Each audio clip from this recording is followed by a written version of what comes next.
welcome to this episode of the Rise to Reign podcast. I'm your host, Amy Killingsworth, and I am joined today by the fabulous Lethia Owens. And Lethia is the CEO of Game Changers International. I'm super excited to have her on here because what she has to share is so transformational in in discovering really who you are and what you're supposed to be doing in the world and in finding and accomplishing your purpose. So Lethia, I want you to introduce yourself and kind of tell us what you do, because you could do such a much better job than I ever could. Amy, thank you for inviting me to share with your audience. I consider that an honor, and I'm really excited to just share with everyone that I'm a digital marketing expert. I'm also a personal branding strategist, ranked number 8 among the top 30 brand gurus in the world. When I got the acknowledgement of that award, I thought my husband was punking me, right? Because he's such a jokester, but it was true. And I can't wait to share a little bit more with your audience around, like, how did I become ranked number 8 among the top 30 brand gurus in the world? And it has a lot about how I positioned myself in the marketplace. And just, there are a lot of strategies that people are going to learn today, whether you're a stay-at-home mom who's doing your thing, whether you are a professional, whether you're in education, or whether you're an entrepreneur. Personal branding is something that everyone should pay attention to. And I can't wait to share, just have a conversation with you about that today. I love that. And she's being very humble. She's also a very highly recognized speaker and has a company that she runs. And when I look at your body of work, Lethia, I know that there's so many women that aspire to where you are. And I think that's one of the things I love about podcasts and books, is that we get to glean from expertise and find out, sort of maybe shorten the learning curve and find out from people who've been there, like how they did it. So can you tell us a little bit about your journey, how you started out and how you kind of got where you are? Absolutely. And I just want to encourage people to engage with this content, right? So as I'm sharing, if you have something that you want to share, or something that I say really sparks something in you, put a comment, like share a comment. It's going to bless someone else. And you just never know. I may answer your question. But okay, Amy, here it goes.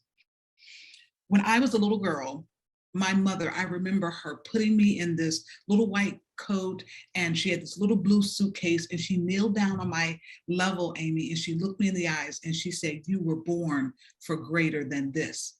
And we fled in the middle of the night with nothing but that suitcase, my mom's suitcase. And my mother was in search of a better life. My mother went on to, have 2 other brothers, and we lived but we were poor, right? We lived a comfortable life, but we were poor.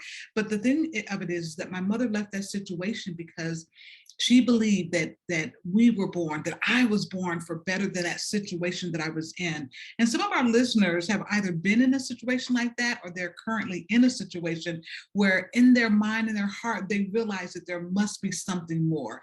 And if that is you, then you are in the right place today. So Amy, that those words echoed in my ear. But one of the things that most people probably don't know about me is that I was a teen mom. And get this, as a teen mom, most people think your life is over. Like, oh, you're going to end up on drugs. I even had a teacher tell me I'd end up on drugs, welfare. That was my life's portion. And my mom did something that was just unthinkable. She quit her day job and got a job at night working as a security guard so that I could go back to school. Wow. Can you believe that? And my mom is the first game changer I ever met. And I'm going to tell you a little bit more about game changers later. But then fast forward, I end up pregnant. Here I am now, a sophomore in high school. The guy I got pregnant from was a jerk, right? It happens, right? I got pregnant the first time I ever had sex. And here's the thing. I met a guy who was a really cool guy. He was a little bit older, a couple of years older. But during my junior year, actually, he said, "You need to study for the SAT because you need to go to college." And I'm like, dude, I'm going to be a cosmetologist. I'm not going to college. But he saw something in me that I didn't see in myself. And so every time, Amy, I said, "Hey, I want to go to the mall or to the movies," he would say, "Sure, after you study for the SAT." Like, really, dude? Like, who says that, right? So while my friends were riding to school on the school bus, jamming to New Edition and John Cougar Mellencamp, here I am listening to a cassette tape he made that says, sub means under, read means to. It had all of the Greek and Latin root words, suffixes, and prefixes. I mean, it was boring. But get this, fast forward, it's time to take the SAT. It's my senior year. And my boyfriend says, hey, it's time to take the SAT. Ask your parents to get you registered. So I go talk to my mom and I say, hey, mom, I need to take the SAT. And she said, what is that? I said, well, it's a college entrance exam. And she says, what? Nobody has money for you to go to college, girl. I'm trying to decide if I'm going to buy toilet tissue or put food on the table. I don't have money for an STD test. I said, mom, it's not an STD test. That's not what it is, right? So my boyfriend paid for it. And I just circled, Harvard, Yale, Columbia, all the schools that I had heard on TV to send my scores. And I chose my local universities. Fast forward, I get called into the principal's office. I'm like, oh man. And I had this side hustle. I sold blow pops from my locker. That's how I took care of my daughter. And I just knew, Amy, that someone had snitched on me. And I'm like, who snitched on me? Don't they know that snitches end up in ditches with snitches, right? And so my heart is just pounding. But I get to the principal's office and she's standing at her desk with her hands on her desk. I'm like, oh, this is serious. But then there's a man in the room and I'm like, who is this? They called the school board on me. Oh, this is serious, right? I'm not going to get to graduate. And before I could even say anything, this gentleman says, Lethia, I have a near perfect SAT score, but no college application. What gives? And I'm like, whew, it's not about the blow pops. Okay, it's not about the blow pops, right? And this gentleman says, Lethia, I don't understand why you haven't applied to college. And I said, oh, that's simple. I'm not going to college. I'm going to be a cosmetologist, right? And he shakes his head and looks at my principal. And then he says, wait a minute, what if we give you a full ride? Now, no one in my family had ever gone to college, Amy. So I didn't know what this meant. I said, sir, I'm sorry, I don't know you. I'm not getting in a car riding with you anywhere. He just shakes his head. He says, no, that means what if we pay for everything? So what? Well, I can do that. Sign me up. I went on to get a computer science undergraduate degree with an emphasis in math, a master's in leadership, 2 honorary doctorates, working on my doctorate in Christian entrepreneurship, and just finishing up my second master's in digital marketing. So I say that not to gloat or to say, hey, look at me, that's not what that's about. But what I want people to understand as they're listening is that someone saw something in me when I didn't see it in myself. And that boyfriend who told me to study for the SAT, it changed my life. And Amy, I'm no dumb chick. I married that handsome hunk of chocolate. I was like, please be that the man that you married. Let that be the man that you married. Married for 30 years. This year is 30 years, right? I didn't want to ask because I was afraid of disrespecting your husband, but I'm so glad that you married him. Yeah. That's like, as a mother of a daughter, I'm like, let my daughter meet that guy. Please. Right. And I just want your listeners to know that Andre was the second game changer I ever met. You see, game changers, my mother never finished high school. My mother didn't have a lot of money. And, Andre was a fireman, just trying to help his girlfriend. He saw something in her. But here's the thing, game changers, it's not about how much money you have. It's not about your stature in life. It's not about what school you went to. It's not about the family you're born into. Being a game changer is a mindset. It is a way of being in this world. It is a way of showing up in this world. And Andre and my mom both proved to me that game changers are obsessed with the future and the possibility of what could be. I love that. I mean, I have to stop really quick and just interject a little bit of Rise to Reign in here, like context, because this is exactly the whole idea of Rise to Reign, is that the way that you look at your life and the things that you believe and the mindset and the patterns of belief and the voices that you give audience to will determine your future, for negative or positive. And one of the things, that I say constantly that Jesus said is that nothing is impossible for those who believe. Nothing truly is impossible. but it does matter what you believe, because that other, like we like to say nothing is impossible, nothing is impossible, nothing is impossible, but or all things are possible is another way of saying that. But we can't forget about that last little piece of that statement, is that for those who believe in the possibilities, in the possibility of a positive future. And you just showed two voices that were speaking to you. You had Andre and you had your mom, and they were speaking life into you, and they were speaking life into your dreams. But you also had the teacher that was speaking death and speaking, the that you were going to end up on drugs and that you were going to end up on welfare, which honestly, like if you look statistically, that's probably where most people in that situation would gravitate toward. But it's not set in stone. Like your Right. future, nobody's future is set in stone. There's no like cosmic thing written in the sky that says that if you're a teen mom, that you have to end up going this direction. And that is such a beautiful example of, you chose to listen to the voices that were speaking life, and you chose to believe that, and that is the future that you created for yourself, because Mhm. you joined your sovereignty, and you joined your authority with the voices that were speaking life.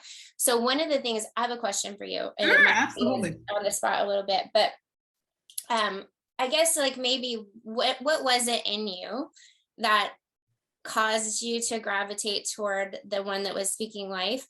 And for the listener that didn't have an Andre, or that didn't have parents that were encouraging them, and maybe they had the opposite of that, what would you say to an adult who's maybe like thinking, well, I didn't make those decisions when I was a teenager, or I didn't have those voices speaking life. What now? Like, to Mhm. somebody who maybe hasn't gone that route, and maybe they're later, older in life, and they can look back and maybe have some regret, what would you say happens now for them? Yeah, wow. Amy, I have so many friends that have been in this place, and even in my life, in my ups and downs, I've been in a place, and I'm going to say this, and it may sound crazy, but I know there's someone listening who is saying, oh my gosh, she is reading my mail. It is possible to love your family but hate your life. Do you get that? Uh-huh. I To 100% love your get family, that. woo, but hate the life that you're currently living in. And you may feel like a caged bird. You may feel stuck. You may feel like a failure, but you love your family. And you don't regret having children and marrying the person that you marry, but yet you don't feel maybe fulfilled. You don't feel satisfied. You don't feel actualized in this world. And when we find ourselves in a place where we've made some choices, and or we find ourselves in a place that's not, we feel edifying and really full of joy. Uh, the thing that I have found for me that has made the most difference is the community I choose to surround myself with. Mhm. Sometimes it is a community that I've chosen, uh, friends that people that I've befriended. Sometimes it's a community I haven't chosen. Maybe I attend this church and I'm just networking with these individuals, but someone sees me and sees that something is off, and then they, out of their love for me, step in and reach out to me. Mhm. And sometimes it's a community, frankly, that I've paid to be a part of, right? So I have an amazing community, um, brand builders group that I paid to be a part of, not because of the service that they offered, just because of who was in the group. So Yes. I loved the mindset of the people in that community, and I wanted to spend time with people like that. So sometimes it's a group you choose, sometimes it's a group that chooses you, and sometimes it's a group you actually pay to be a part of. But remember that my mother and Andre both spoke into my life. And I think because of what my mother planted in the back of my head, even though I didn't see what they saw, I trusted them. So I had enough faith in their faith in me until my own faith could catch up. Does that make sense? It makes perfect sense, and I love it. And side note, brand builders is the impetus for you and I meeting and connecting. Yeah. So I wholeheartedly endorse that statement, and love the community that has provided as well.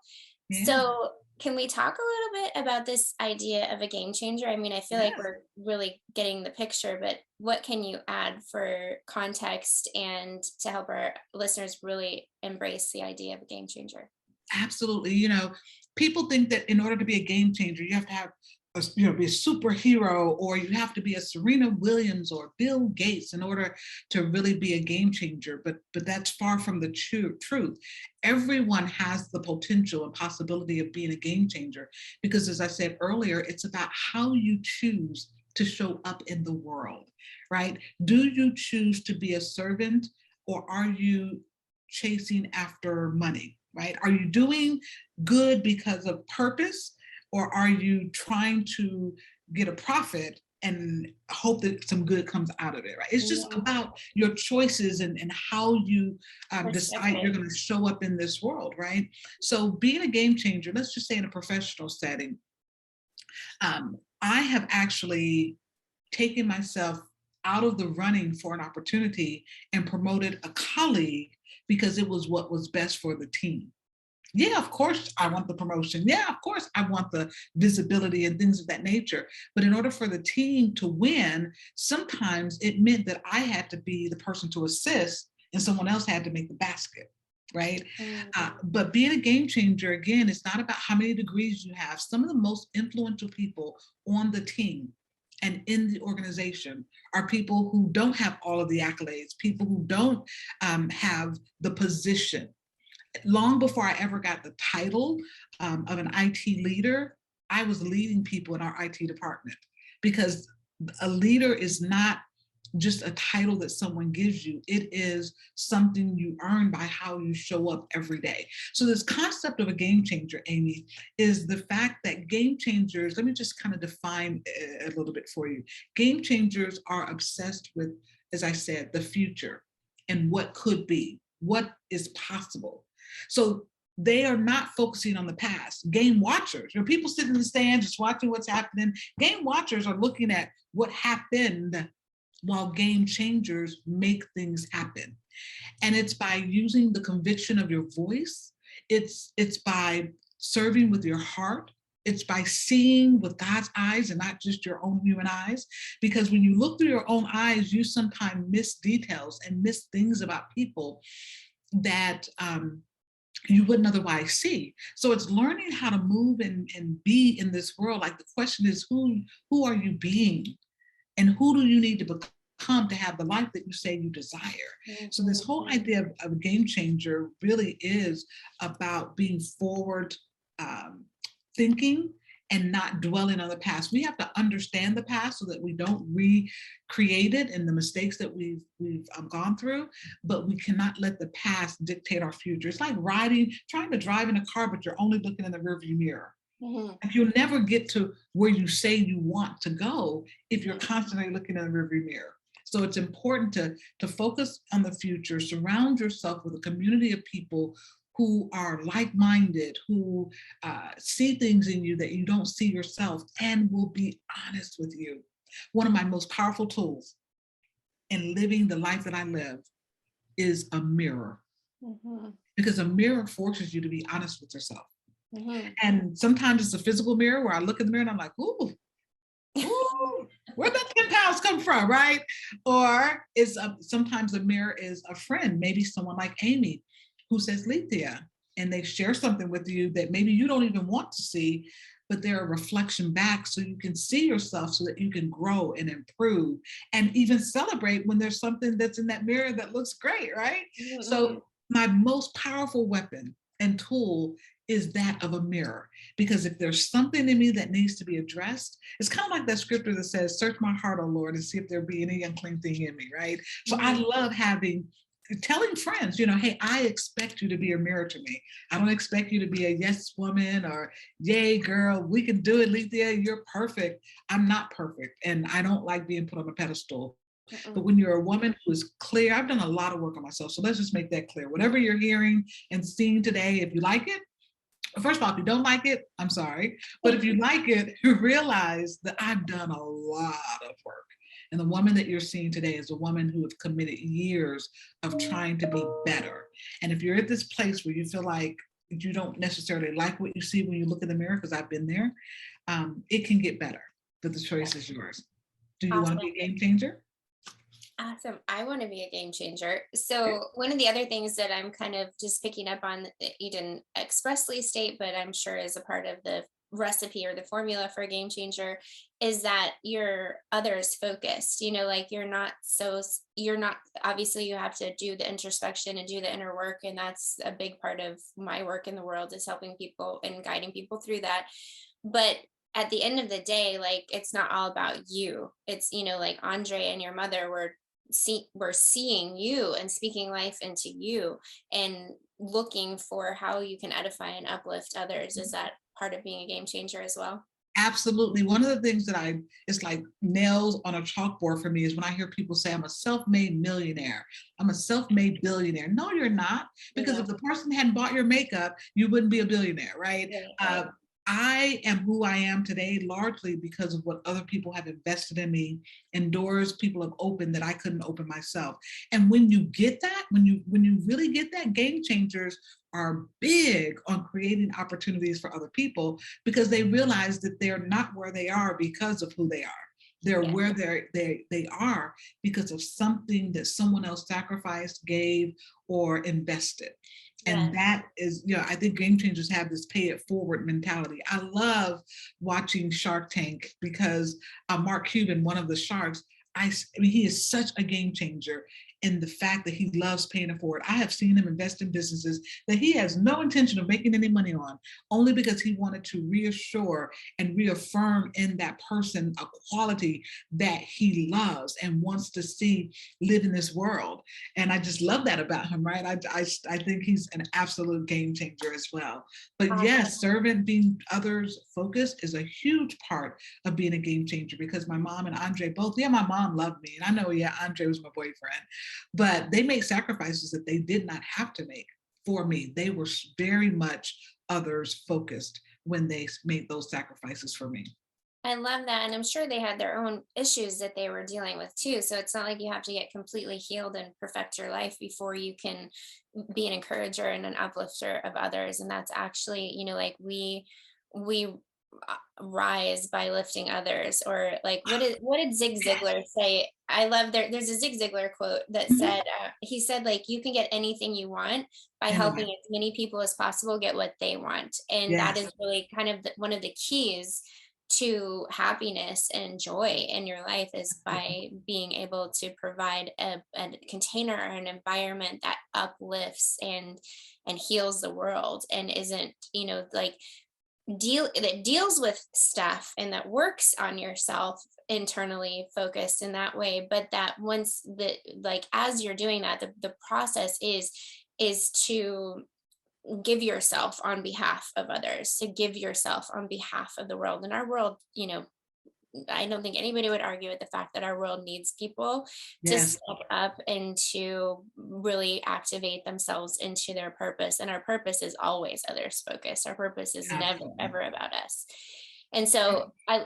another thing that I want to point out is this concept of the mirror, because it's so integral in the work that I do in inside the Rise to Reign framework. And you mentioned being intentional about the mirror, like bringing the people into your life that will be honest with you, and surrounding yourself with that community. But the other thing that is so true about life is that life just is a mirror. Like, you don't have to necessarily seek it out. If you want to know, like, what's going on inside of you, just look Mhm. around. Yeah. Like, your life is a mirror of your thoughts, of your behaviors, of your choices, of your beliefs, of the Yes. words that you speak. Everything in your life is a mirror. And so we have this concept of radical responsibility inside the Rise Mm. to Reign framework that says that if I don't like something, it's up to me to change me. I'm not trying to change other people. I'm not trying to change circumstances or the world or politics. I need to change me and take radical responsibility for what I have created as a powerful co-creator with God, and to change what needs to be changed so that I can have, be, and do what I was created to do. Oh, that's So, awesome. just so we don't run out of time, because I really want to, I just am so excited to hear your expertise on this. A big part of being a game changer is embracing and developing your personal brand and Mhm. being intentional about implementing or presenting yourself in a way that is aligned with or authenticated to your highest self or your purpose. So can you speak to that a little bit? Absolutely. I think what I really would love for listeners to understand and embrace, if they don't hear anything else, is that they are fearfully and wonderfully made. That they're not an accident. That uh, there's no mistake about how they're wired. Sometimes people say, "Wow, I wish I were wired like Lethia. Wow, I wish I was wired like Michael." There is nothing like the way you're wired is perfect for you. And Mhm. if you can hear that and really understand that, everything else I say will make sense. So this concept of personal branding, I think, is really, really important. Tom Peters coined it um, some years ago. I think right around 2000 and right around the 2000 timeframe, he coined this term, personal branding. And what it was is that we were very intentional about building our reputation, or our the term before that was professional image, right? But what I've come to realize in the study of personal branding is that we all have our own unique quirks, abilities, wiring, desires that make us uniquely us. Mhm. And the world that we live and work in now honors individuals who understand what their distinction is and who choose to promote that in the marketplace, in the world, even if you are a stay-at-home mom and you're serving on the PTO, your personal brand still matters, because if you're not intentional about building a personal brand, you're still building one. It just may not be the one that you intend. Mhm. Because everything you say, imagine your life being a blank canvas. Every time you say something, every time you do something, every time you don't do something that people expect you to do, there is a brushstroke that's being painted on that canvas. And over time, the more you speak and the more you act or don't act, uh, people are getting a picture. A picture is being painted of who you are. And eventually they will begin to believe the picture that's emerging, not necessarily what you say. People think that they can say that they're this type of person and people will believe them. That's not the case anymore. People are looking at how you're showing up in life. Are you sincere? Do you have integrity? Do you do what you say you're going to do? Do you care about others? Do you show that? Are you driven by money and fame, and whatever you are doing is painting that picture. And so when we're intentional about the picture that we're painting, we then take a form of control into our own hands, about how we're going to be perceived in the world. And with many of us, for me, I'll just say for me, wanting to be viewed as Christ-like, right? I want every action and every interaction with people that I have for them to, if they happen to hear about Christ, they will say that Lethia is a follower of him because of how she handled me or dealt with a situation or served in a community or whatever. So whatever the vision is that you have for how you want to be perceived, when I was in corporate America, I wanted to be perceived as the database queen. So I knew everything that there was about databases, and I positioned myself and promoted myself and volunteered and offered information and did lunch and learns so that people would know that if you have a database question as a colleague, I can help you. And that's exactly part of the brand that I built. I built a brand as a servant leader, and then I built the brand as this database queen. So as I rose through the ranks and no longer did programming, people would come to me for career advice and lots of other things because they saw me as a servant leader. And so I want the listeners to think about their own unique personal brand. Your brand is made up of the thoughts, the feelings, and the ideas that people hold in their mind about who you are. And if there's a missed opportunity where there's a closed door and someone could make a recommendation or a referral, or someone could speak up for a promotion and they don't do it, it's because they probably either don't understand or know your brand, or don't have a favorable or positive perception about your brand. So you get to choose how your life and your work will matter based on how you show up. Mr. Wilder didn't get to choose. My teacher, who told me I would never amount to anything, he didn't get to choose how my life will matter. Yeah. I get to choose how my life will matter. So building a brand is essential, it's important, and it is something that in today's world, the way that we operate, it is no longer a good thing to have. It is an essential tool that you need to have in your tool belt. I love that. One of the questions I ask coaching clients a lot, and it is amazing to me how like 100% of the people are stumped by this question, is what do you want out of life? It's like I talk to 40, 50, 60 year olds that have never, they're like, huh, somebody told them like you need to go to college and you need to get married and you need to have kids. And so they just did the thing. And then, they get to a certain point in their life and they're like, "Huh, I'm not happy. I'm not fulfilled."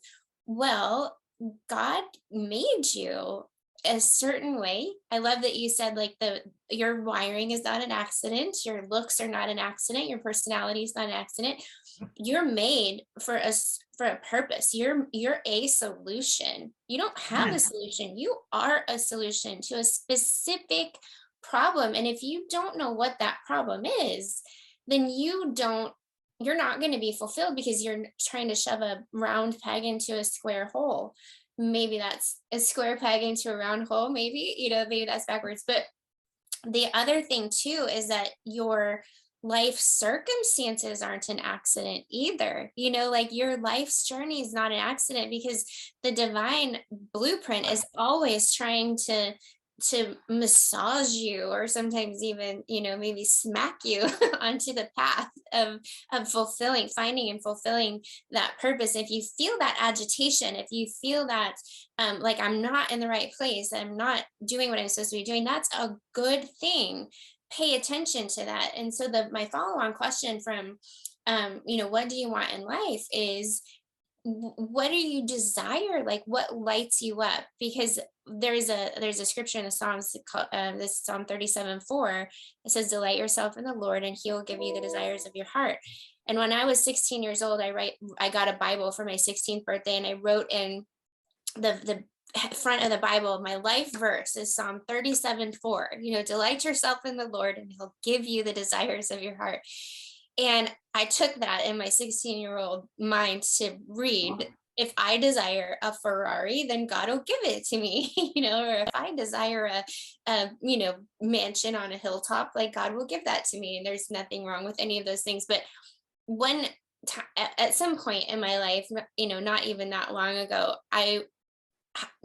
the Holy Spirit like reframed that verse for me.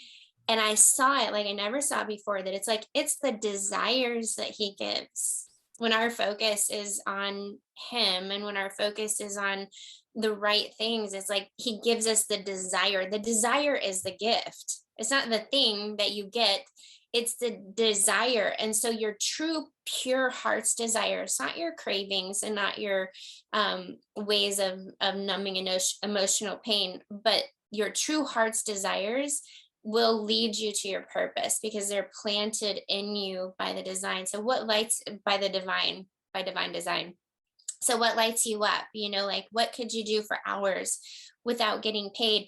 And these are questions that we're not taught to ponder.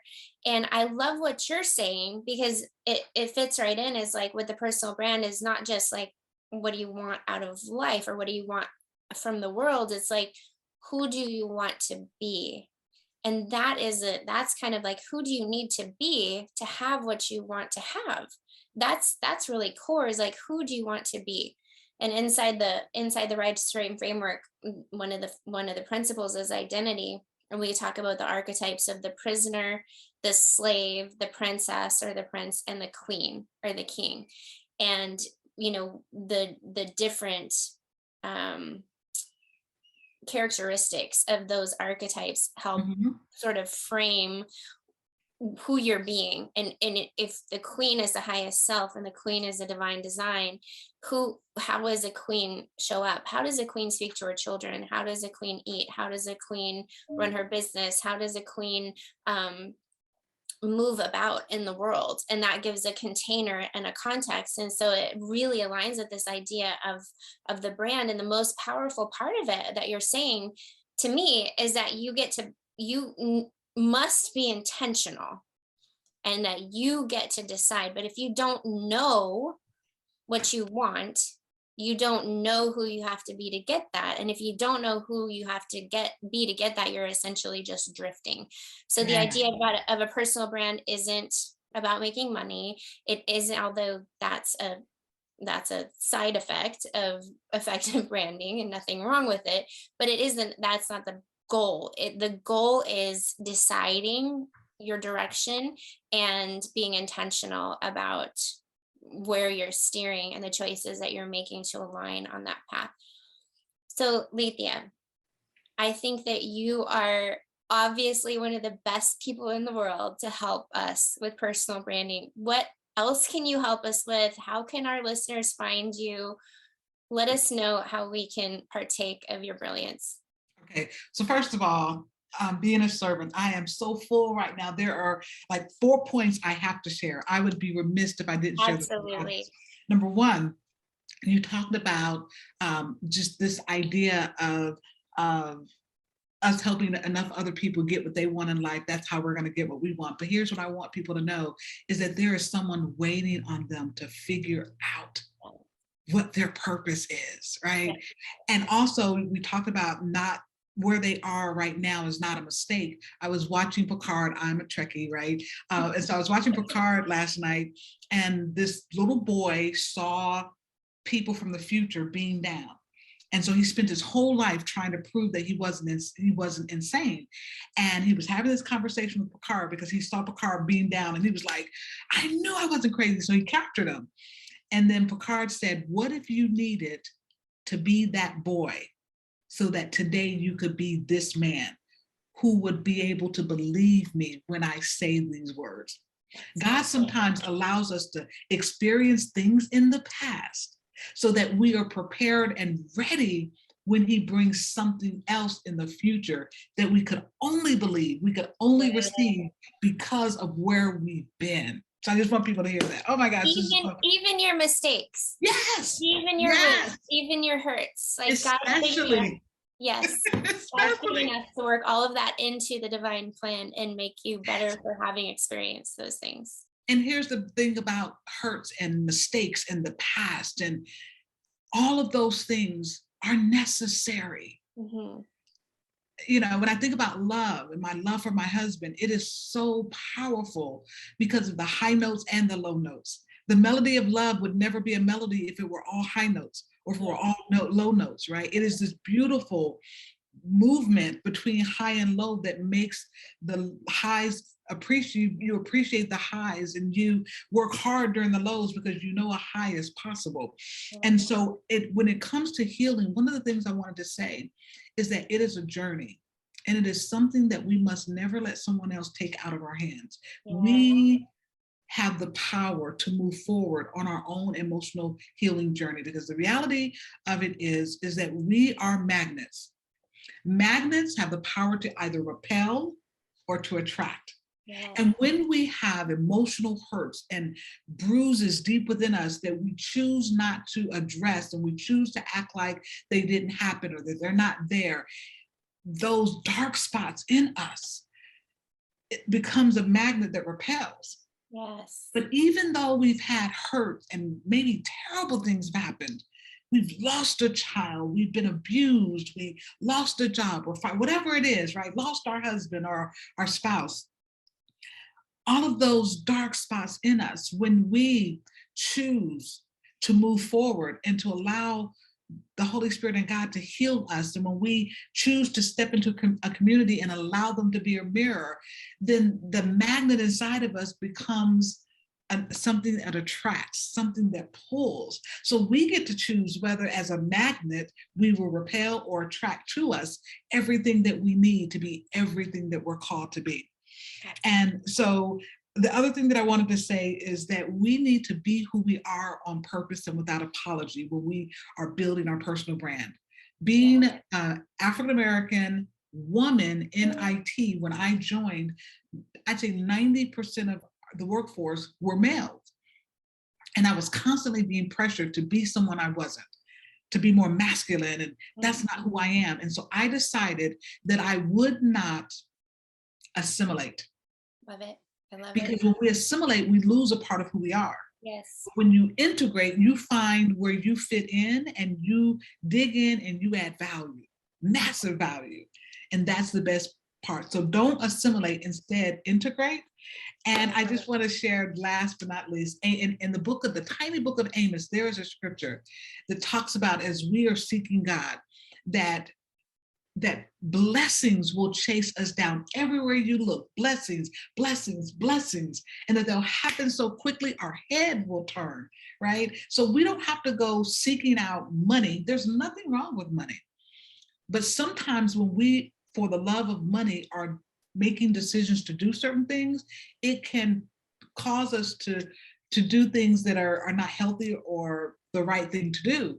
But when we're chasing after helping people, loving people, serving people, transforming people, making the world a better place for our children's children's children, then wealth will find us. Like, it will find us on the path of doing good in the world. And I know there are some people who say baloney, baloney, baloney, baloney.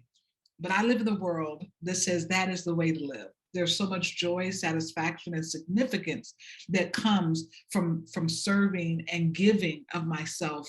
And God has been faithful. I have not wanted for anything. Never have I seen the righteous forsaken or a seed begging bread. I've had everything I needed.